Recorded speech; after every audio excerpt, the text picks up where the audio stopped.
America's West Coast is something to behold. At the north, you've got Seattle with its beautiful mountains, forests, and a really big stick. Along the way, you've got the Bay Area and its confusion on whether it wants to be a third world country or a straight up look into the future. And at the bottom, you've got LA with its big population and flashy film history that is now the definition of washed. And the best way to see all of this and more is from the view of Amtrak's westernmost long-distance train, carrying on the torch of a predecessor without actually carrying its name, but with a larger routing. This train had its ups, downs, and even shook hands with the on-time performance Grim Reaper. I'm of course referring to the Coast Starlight. Howdy and hello everyone, and welcome to 5008 Explains, a show where I, a person not named 5008, so even though I refuse to say my real name, please call me anything else, explains things in the rail industry briefly enough for you to not get tired of me begging Seattle to please put 346 on the Coast Starlight. In today's episode, I'll be going over the iconic Coast Daylight's less cool but more inclusive successor, the Coast Starlight. Now, because there is no way I'm about to tell you the history of how all of the trackage between Los Angeles and Seattle was constructed, I'm going to give you all a quick look into who owns what so we can be on the same page here. Southern Pacific owned the tracks that ran from Los Angeles to Portland, and the Great Northern Railway owned the trackage that ran from Portland to Seattle. For the first time in this series' history, Santa Fe is not involved, so I can finally shut the hell up about Barstow. This trackage was all existing by the 1920s, and passenger service did run the full route. However, there was never actually a train that went the full distance of the modern-day Coast Starlight. Rather, the trip would have to be made up of two trains. The first of these trains that's notable to us was the West Coast, which ran between Los Angeles and Portland. There was then a connection to Great Northern at Portland, which would take you to Seattle. This train actually ran through the Central Valley, not the coastal route. This train began operations technically in 1924, but wouldn't get the name West Coast until 1927. 2 years earlier, in 1922, Southern Pacific also began the Daylight Limited, which is the direct predecessor to the Coast Daylight. This train ran between Los Angeles and San Francisco via the coastal route. However, this train was extremely limited in operations at first, but thankfully by 1924 this train was running daily, allowing for one to take the same trip provided by the modern-day Coast Starlight, granted with a handful of transfers, as neither train traveled between San Jose and Sacramento. The Daylight Limited would drop the Limited in 1928 since intermediate stops were added. After this, service continued as it was until March 21st, 1937, when the Daylight was officially given streamlined rolling stock and renamed to the Coast Daylight. The initial Daylight utilized consists led by a streamlined Lima Locomotive Works GS-2 steam locomotive in a 484 wheel arrangement, followed by 12 Pullman standard coaches wearing what is by far one of the most iconic US passenger rail liveries. You would have to be completely out of your mind to say this consist right here doesn't look absolutely gorgeous. Like, come on, look at that thing. The Coast Daylight was the first of several Southern Pacific Streamliner trains, all of which wore this paint scheme. On March 30th of 1940, a second train was added to the route dubbed the Noon Daylight. This train would complement the Coast Daylight, which was then renamed to the Morning Daylight. On October 2nd, 1949, the Noon Daylight was swapped out for an overnight train which was now dubbed the Coast Starlight, which went alongside the Morning Daylight, now renamed back to the Coast Daylight. Also in 1949, the West Coast was discontinued north of Sacramento to welcome the Shasta Daylight and the Cascade, still running the same routing north of Sacramento. The most major equipment change to the service would come in the mid-1950s when the Daylight officially swapped to using diesel locomotives built by the, and you won't believe this, American Locomotive Company, or ALCO. The first of these were the PA model of diesel locomotives, which would later be followed up by some classic EMD F&E units. Before we continue, I'd just like to butt in here real quick to just remind everyone watching this video to please subscribe. You probably recognize this channel name, so you may not think it, but this is a brand new channel, so please give it some support and subscribe along with sharing the video to some people you think would enjoy it. It helps a bunch. Anyway, back to the video. Following the switch to diesel power, the late 1950s and early 1960s would come, which saw passenger rail ridership and quality plummet.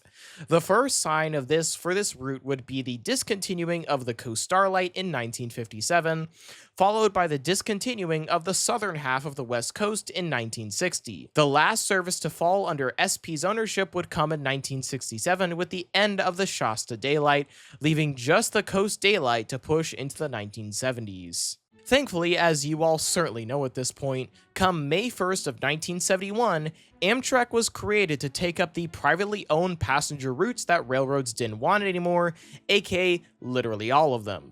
One of these was the Coast Daylight.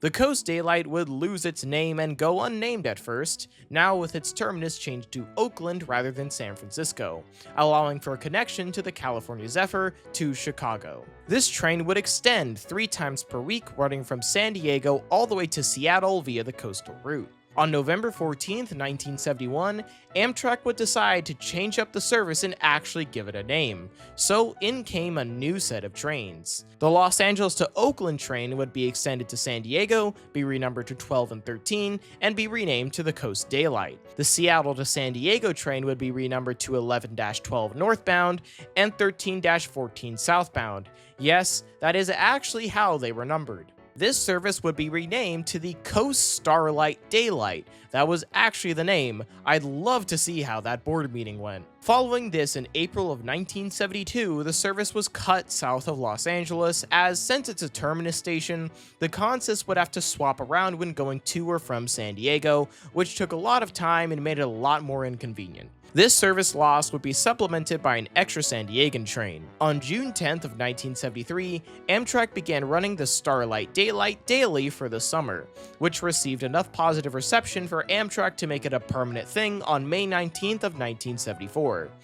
This change of service would also lead to the name becoming simply the Coast Starlight, ending the reign of the Coast Daylight. Following this, the Coast Starlight stayed rather consistent through the remainder of the 70s. The service would be joined by the short-lived Spirit of California in 1981, but this would be discontinued in 1983. In 1982, the service received a rerouting that was a long time coming. Believe it or not, this entire time the Starlight was completely bypassing Sacramento, as it took the Southern Pacific's West Valley line between Davis and Tamaha. If you've ever been to Davis, it's that Y right down the middle of the station. This was technically a quicker routing and included a stop at Orland, but since Amtrak realized there were probably more people who wanted to go to Sacramento than Orland, the train was rerouted through Roseville, bringing the train to the Sacramento Valley Station in 1982. This also came alongside stops in Chico and Marysville. This Marysville stop would be closed in 1999 as the train was rerouted along a slightly quicker path. Also, starting in 1999 and ending in 2005, the Coast Starlight saw a 26% decline in ridership. The cause of this would become apparent by 2005, as it would be discovered that the Coast Starlight had an on-time performance that Amtrak apparently categorized as dismal.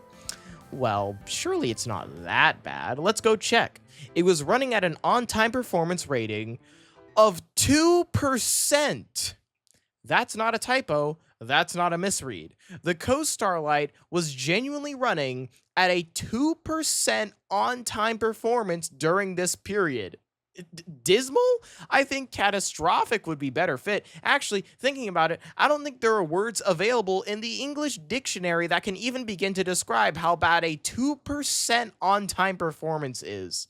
The engineer could literally stop the train mid-run, hop out the cab, run down to the local deli, get a sandwich, come back, get the train moving again for a month straight, and I bet you the train could still manage a good 65. So, how did this on-time performance of doom and despair occur?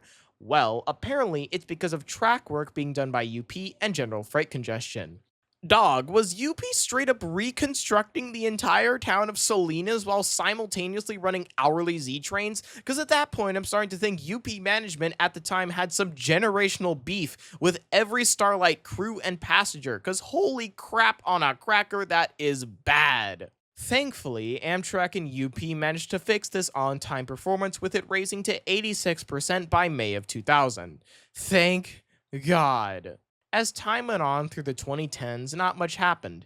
However, just Amtrak's luck, on February 24th, 2019, southbound train 14 struck a tree during a very rare heavy snowstorm, causing the train to get stuck for 36 hours. The Coast Starlight would see a massive hit thanks to the pandemic in 2020, with its service levels being reduced. Thankfully, the service was reinstated in 2021, shortly followed by the service seeing certification of the new ALC 42 locomotive.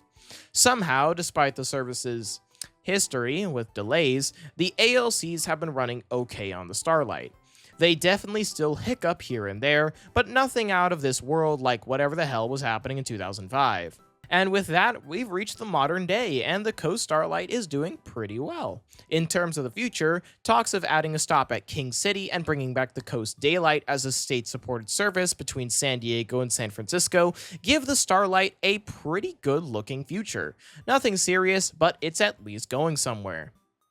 And as long as UP doesn't try to reconstruct the state of California, I think it'll stay that way.